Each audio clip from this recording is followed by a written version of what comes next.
तो बच्चों, आप लोगों को पता है कि मैं आज कौन सी कहानी सुनाऊंगा? नहीं, हम लोग को नहीं पता। आज आप शेर और चूहे की कहानी सुनाइए। तो फिर सुनो।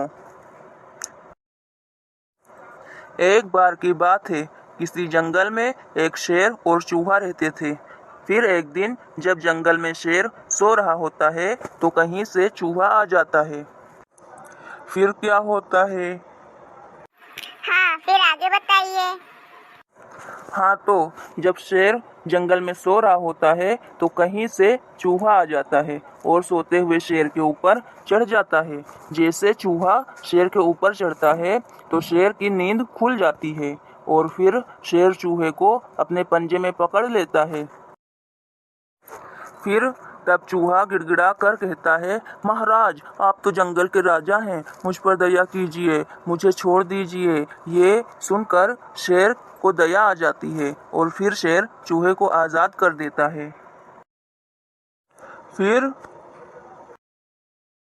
फिर कुछ दिन बाद कुछ शिकारी शेर को जाल में फंसा लेते हैं।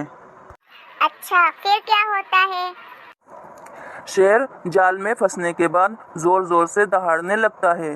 शेर की आवाज सुनकर चूहा दौड़ता हुआ शेर के करीब आता है और फिर शेर से कहता है, महाराज, मैं आपकी क्या सेवा कर सकता हूँ? फिर शेर क्या कहता है? फिर शेर कहता है, चूहे से मुझे आजाद कराने में मेरी मदद करो। फिर ये सुनकर चूहा तुरंत अपने दांतों से जाल को कुतरने लगता है। फिर थोड़े ही समय में शेर आजाद हो जाता है। फिर क्या होता है? और फिर चूहा शेर से कहता है कि देखा महाराज, कि एक छोटा सा चूहा भी आप जैसे महान शेर की मदद कर सकता है। हाँ, तो आगे? तो बच्चों जी, आगे हमें यही सीख मिलती है कि कभी भी हमें अपने से दूसरों को कम नहीं समझना चाहिए, क्योंकि हर छोटा बड़ा एक दूसरे की मदद कर सकता है। आपने बहुत अच्छी कहानी सुनाई। सुनकर कहानी बड़ा मजा आया।